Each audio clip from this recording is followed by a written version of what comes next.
नमस्कार बंधुरा आशा करी सकलेई सुस्थ आछेन भालो आछेन। टुकायेर रान्नाघरे आपनादेर सकलके स्वागत जानिये आजकेर रेसिपि शेयर करछि। आमी एखाने एकटा मोचा निये नियेछि और आजके बानाबो एई जे मोचार तरकारी चिंगड़ी माछ दिये। तार साथे लागबे आमार आलू बेगुन कुमड़ो। एई आलू बेगुन कुमड़ोर मध्य आपनादेर जेटाते जे सब्जिटाते असुविधे सेइटा स्किप करे जाबेन, सेटा देवार दरकार नेই, बाकीगुलो देবেন। चिंगड़ी माछ दिए मोचार तरकारी और এই মোচাটাকে আমি এইভাবে এই যে ছাড়িয়ে নিচ্ছি। এই যে মোচাটা এই রকম ভাবে মোচাগুলোকে ছাড়িয়ে নিতে হবে। তারপরে মোচাটা একদম ছোট ছোট করে টুকরো করে কেটে নিতে হবে। চলুন তাহলে শুরু করা যাক মোচার তরকারি। মোচাটা কেটে নিয়ে আগে মোচাটা দেখুন একদম ফ্রেশ আছে, একদম টাটকাই আছে মোচাটা। এইভাবে আমি মোচার এই পাতাগুলোকে ছাড়িয়ে এরকম করে বের করে নেব মোচাটা। আমরা সকলেই জানি থোড় মোচা আমাদের শরীরের জন্য ভীষণ উপকারী, এগুলো খাওয়া ভীষণ ভালো। যাই অসুখ থাকুক না কেন তাদের জন্য এই থোড় মোচা এগুলো ভীষণ উপকারী একটা জিনিস। এটা খালি একটুখানি এই যে ছাড়িয়ে নিতেই যা একটু সময়, বাকি খুব সহজেই এটা রান্না করা যায়। এটা ছাড়িয়ে নেবার খুব তাড়াতাড়িতে একটা খুব সহজ ট্রিক্স আমি বলছি আপনাদের। এই দেখুন এগুলো একসাথে কতগুলো এগুলো ছাড়ানো হয়ে গেল একবারে। এইবারে খালি এর মধ্যে থেকে এই যে এই কাঠিগুলো এইগুলো রান্নাতে দেয় না, কারণ এগুলো তো খুব ভালো করে এগুলো সিদ্ধ হয় না বলেই হয়তো দেয় না। এই যে খালি এইগুলোকে বের করে ফেলে দিতে হবে।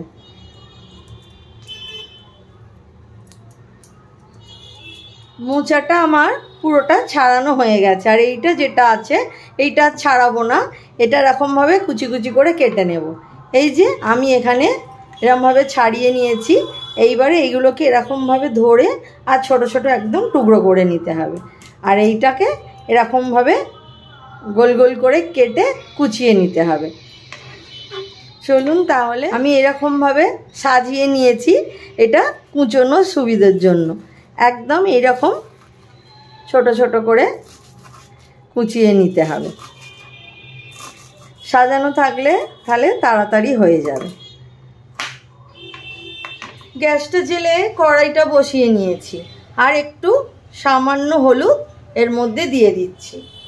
এইবারে এই যে মোচা যেগুলো কুচিয়ে রেখেছিলাম সেইগুলো আমি এর মধ্যে দিয়ে দিচ্ছি। এই হলুদটা দিচ্ছি কারণ মোচার তো একটা কষ উঠে কালো মতো হয়ে যায়, তো হলুদটা দেওয়া থাকলে সেই কালোটা আর হবে না, সেই কারণে হলুদটা দিয়ে একটু বেশি পরিমাণেই জল দিয়ে এটাকে একদম ভালো করে ভাপিয়ে নিতে হবে। মিনিট 5-7 ভাপাতে হবে, এটাকে পুরো একদম চাপা দিয়ে দিলাম। ভালো করে ফুটে উঠলে 5-7 মিনিট পরে নামাবো। দেখুন বন্ধুরা 5-7 মিনিট হয়ে গেছে, মোচাটা ঠিক এই অবস্থা হয়েছে। এইটা সিদ্ধ হয়ে গেছে ভালো করে। আমি একটা আপনাদের হাতে করে দেখাচ্ছি, এই দেখুন একদম নরম হয়ে গেছে এইটা, তার মানে এটা খুব ভালো করে সিদ্ধ হয়ে গেছে। এইবার আমি এইটাকে ভালো করে জল থেকে ছেঁকে নেব মোচাটা।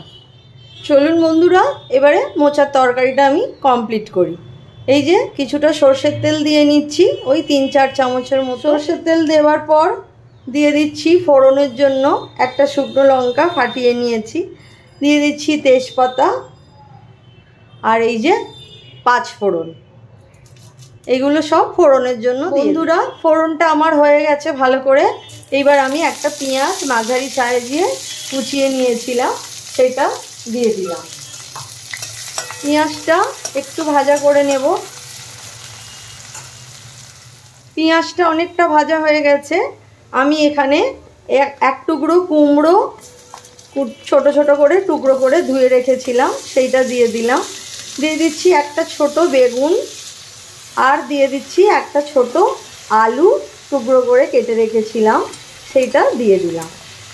আপনাদের যদি বেগুনি অসুবিধে থাকে অবশ্যই বেগুনটা স্কিপ করে যাবেন। কুমড়ো, বেগুন, আলু দিলে মোচার তরকারি খেতে খুব সুন্দর হয়।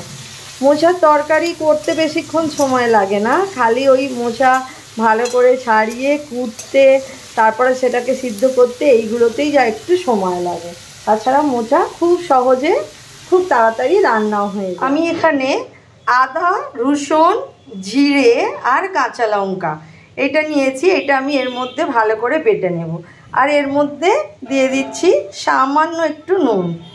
অল্পই নুন দেব, কারণ তরকারিতে না হলে আবার বেশি নুন হয়ে যাবে যদি মনে না থাকে। এই যে দেখুন, আদা, রসুন, গোটা জিরে আর এই কাঁচা লঙ্কা। আসলে এটা মিক্সিতেও বাটা যায়, আমি একটু এইতে বাটছি। শিলে বাটা বা এইতে বাটা তরকারি মশলা খেতে খুব টেস্ট হয়, সেই জন্যই এইটা আমি একটুখানি বেটে দিতে চেষ্টা করছি। আপনারা এইভাবে বাটতে না পারলে অবশ্যই মিক্সিতে বেটে নেবেন, যার যেরকমভাবে বাটতে সুবিধে। আমার এইরকম বাটতে ভালো লাগে আর তরকারিটাও খুব টেস্টি হয়, সেই জন্য আমি এইভাবে বাটছি। দেখুন, আমার এই পাথরের হামালদিস্তির মধ্যে এই যে আদা, রসুন, কাঁচা লঙ্কা, জিরেটা বাটা হয়ে গেছে।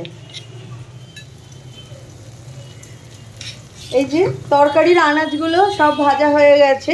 এইবার যে মশলাটা আমি বাটলাম, আদা, রসুন, কাঁচা লঙ্কা, জিরে, এইটা আমি এর মধ্যে দিয়ে দেব। এইটা দিয়ে ভালো করে এইটার সাথে মিশিয়ে এটা ভেজে নেব।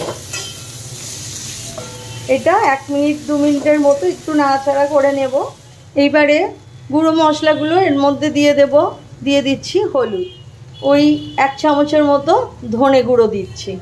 আর জিরে তো আমি আগেই বেটে নিয়েছি, কাঁচা লঙ্কা আর জিরে আদা রসুনের সাথে বেটে এর মধ্যে আগেই ওটা মিশিয়ে দিয়েছি। আপনারা চাইলে কাঁচা লঙ্কা যদি পছন্দ না করেন অবশ্যই লঙ্কা গুঁড়ো দিতে পারেন। আমরা কাঁচা লঙ্কার তরকারি খেতে পছন্দ করি, তাই কাঁচা লঙ্কা বেটে দিই বেশিরভাগ তরকারিতে। আপনারা পছন্দ না হলে অবশ্যই লাল লঙ্কার গুঁড়ো দেবেন। টেস্টের জন্য অবশ্যই স্বাদ মতো একটু চিনি দিতে হবে, তা না হলে ওটা খেতে অতটা ভালো লাগবে না। আর একটু দিয়ে দেবো সামান্য একটু নুন দেব, কারণ মশলা বাটার সময়ও আমরা নুন দিয়েছিলাম, তাই এখন নুনটা একদম অল্প দেব। আপনারা যদি মিক্সিতে পেষেন নুন না দেন তাহলে অবশ্যই সেই পরিমাণটার কথা মাথায় রেখে নুনটা তরকারিতে দেবেন। এইগুলো আমার ভালো করে ভাজা হয়ে গেছে।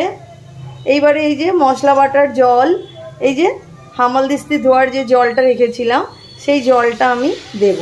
এই জলটা অবশ্যই দিতে হবে, এটা স্কিপ করা যাবে না। দেখুন, সমস্ত সবজি, সমস্ত মশলা আর ওই মশলা বাটার জল সবটা দিয়ে ভালো করে আমি এই সবজিগুলোকে কষিয়ে নিয়েছি। একদম জল নেই, শুকিয়ে গেছে। এইগুলো খুব ভালো করে ভাজাটা হয়ে গেলে, কষানোটা হয়ে গেলে, এই যে মোচা আমি হলুদ দিয়ে কুচিয়ে সিদ্ধ করে নিয়েছিলাম সেইটা পুরোটা এর মধ্যে দিয়ে দেব। হলুদটা না দিলে না মোচার তো একটা কষ ওঠে, ওই সিদ্ধর পরেও একটুখানি কালো কালো মতো দেখতে হয়ে যায়, সেটা ভালো হয় না দেখতে। তো সেই জন্য আমি একটুখানি মাকে দেখেছি মোচা একটুখানি সবসময় হলুদ দিয়েই সিদ্ধ করতে, তাই আমিও সেরকমই করি। এরকম করে গ্যাসের ফ্লেমটা মিডিয়ামে রাখবো। আর এই যে আগে থেকে আমি কিছু চিংড়ি মাছ ধুয়ে পরিষ্কার করে ভেজে নিয়েছিলাম। চিংড়ি মাছ ভাজাটা আমি আর ভিডিওতে দেখাইনি, তাহলে রেসিপিটা অনেক বড় হয়ে যেত, ভিডিওটা অনেক লেন্দি হয়ে যেত। তো আমি শুধু চিংড়ি মাছটা ভালো করে ধুয়ে নুন হলুদ মাখিয়ে চিংড়ি মাছটা একটুখানি ভেজে নিয়েছিলাম। তো সেইটা এর মধ্যে মিশিয়ে দিলাম। চিংড়ি মাছটা দিয়ে গ্যাসের ফ্লেমটা মিডিয়ামে রেখে এটা একটু চাপা দিয়ে রাখবো। দেখুন, একদম ভালো করে মোচাটার সাথে আনাজগুলো ভালো করে কষানো আমার হয়ে গেছে। এইবারে আমি একটু সামান্য জল দেব, খুব বেশি জল দেওয়ার দরকার নেই, কারণ মোচা তো ভাপানোই আছে। সামান্য একটু জল দেব যাতে আনাজগুলো ভালো করে সিদ্ধ হয়ে যায়, সামান্য অল্প জল দেব। দিয়ে আবার একটু চাপা দিয়ে রাখি। মোচার তরকারি চিংড়ি মাছ দিয়ে হয়ে এসছে, আর সামান্যই বাকি। আর এই যে জলটা আছে, এই জলটা শুকিয়ে গেলেই এটা হয়ে যাবে। আর একটু চাপা দিয়ে রাখি। দেখুন আমার এই চিংড়ি মাছ দিয়ে মোচার তরকারি একদম রেডি হয়ে গেছে, একদম শুকনো শুকনো গায়ে মাখা হয়ে গেছে। দেখুন, আপনারা চাইলে এর মধ্যে গরম মশলা দিতে পারেন। আমি গরম মশলা দিই না, দিচ্ছি না এই কারণে, কারণ চিংড়ি মাছের তো একটা খুব সুন্দর ফ্লেভার থাকে, তো গরম মশলা দিলে সেই ফ্লেভারটা নষ্ট হয়ে যায়, সেই জন্য দিচ্ছি না। চিংড়ি মাছ না থাকলে অবশ্যই দিতাম। আপনারা যদি ইচ্ছে করে অবশ্যই গরম মশলা দিতে পারেন। দেখুন বন্ধুরা, চিংড়ি মাছ দিয়ে মোচার তরকারি একদম আমার রেডি হয়ে গেছে। খুব সহজেই ঘরোয়াভাবে বানিয়ে নেওয়া যায়। মোচা তরকারি বানানো কিছু কঠিন না, খালি একটু যা ওই কাটতেই যা একটু সময় লাগে, বাকি আর মোচা কিন্তু খাওয়াও ভীষণ হেলদি। আশা করব অবশ্যই আপনারা একবার বাড়িতে বানাবেন। বাঙালি মানেই থোড় মোচা তো সব বাড়িতেই রান্না হয়।